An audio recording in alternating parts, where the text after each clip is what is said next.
अस्सलामुअलैकुम, कैसे हैं आप सब। उम्मीद करती हूँ कि खैरियत से होंगे।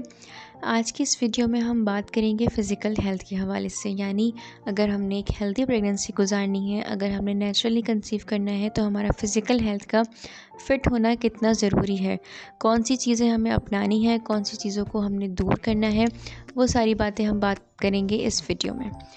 सबसे पहले हम जिस बारे में बात करेंगे वो है एक्सरसाइज। जैसा कि आप सब जानते हैं कि हमारी बॉडी को प्रॉपर फंक्शन करने के लिए एक्सरसाइज की ज़रूरत होती है, लेकिन चूँकि हमारा मकसद इस वक्त हेल्दी तरीके से कंसीव करना है तो इसके लिए भी हमारे पास बहुत सारी एक्सरसाइजेज़ हैं, बहुत सारे योगा हैं जिनको करके हम अपनी फर्टिलिटी को, अपनी माँ बनने की सलाहियत को बढ़ा सकते हैं।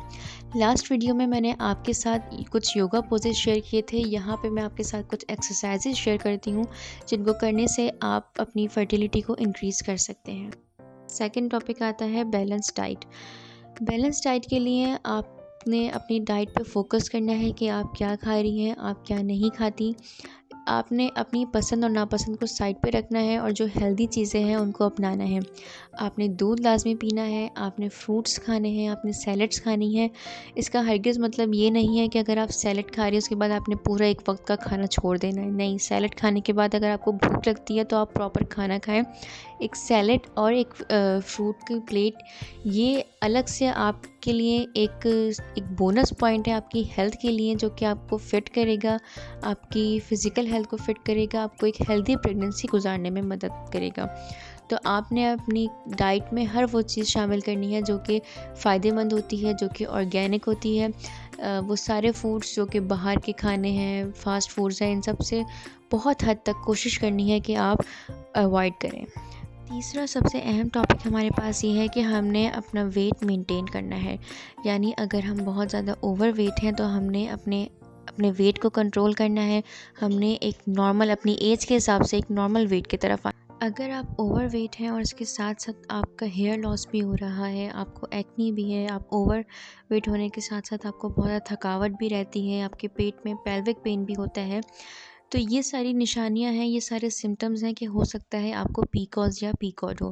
पीकॉज और पीकॉड दोनों एक ओवरी से रिलेटेड डिजीज़ हैं जिनके इलाज गायनेकोलॉजिस्ट के पास अवेलेबल हैं। अगर आप उनका अच्छे तरीके से इलाज करवा लें, अच्छी जगह से इलाज करवा लें, तो उसके बाद आप एक हेल्दी तरीके से कंसीव कर सकती हैं और एक हेल्दी प्रेगनेंसी गुजार सकती हैं।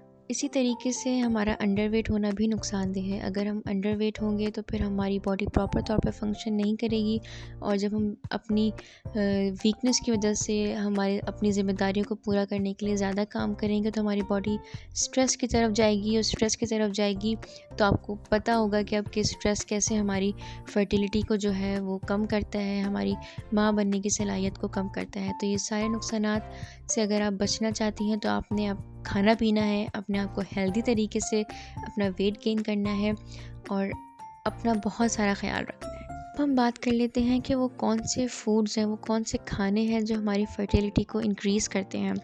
सबसे पहले उनके अंदर आ जाता है लीफ़ी वेजिटेबल्स, यानी अब पालक का मौसम आ रहा है, पालक, सलाद के पत्ते, बंद गोभी, ये सारी वो चीज़ें हैं जिनको खाने से आपकी जो माँ बनने की सलाहियत है वो ज़्यादा होगी। इसके अलावा जो बीन्स होते हैं, लोबिया हो गया, ये आपके लिए बहुत ज़रूरी है। दूध, अंडे बहुत ज़रूरी हैं। अगर हम इसमें बात करें, जो आपके सामने इस वक्त स्क्रीन पे स्लाइड शो हो रही है उसमें बेरीज़ लिखा हुआ है, तो पाकिस्तान के हिसाब से हम देखें तो हमारे पास जो है वो ब्लूबेरीज़ या रास्पबेरीज़ अवेलेबल नहीं है, तो हम स्ट्रॉबेरीज़ की तरफ जा सकते हैं, वो हम खा सकते हैं। अब इन सारे फ्रूट्स का सीज़न आ रहा है तो हमने कोशिश करनी है कि ज़्यादा से ज़्यादा इंटेक लें इनका। अब हमारे पास आ रहा है ब्राउन ब्रेड।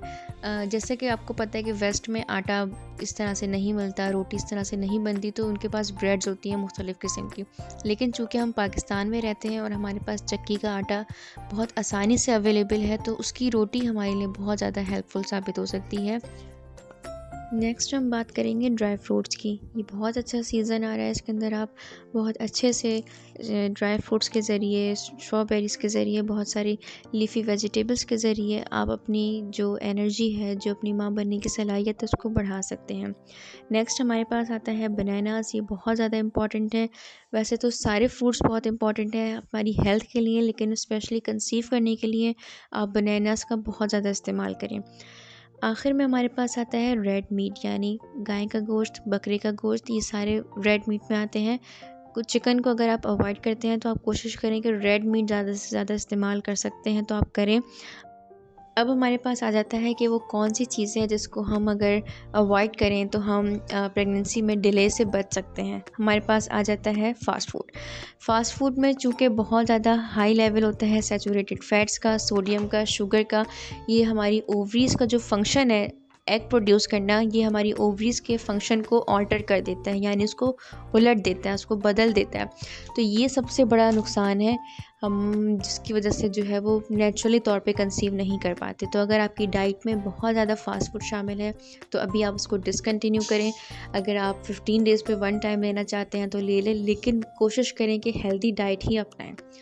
उम्मीद करती हूँ कि आपको ये वीडियो पसंद आई होगी। अगर आप किसी भी किस्म का सवाल पूछना चाहते हैं तो हमारे इंस्टाग्राम पे हमें मैसेज करके पूछ सकते हैं। अपना बहुत सारा ख्याल रखिएगा और दुआओं में याद रखिएगा। अल्लाह हाफ़िज़।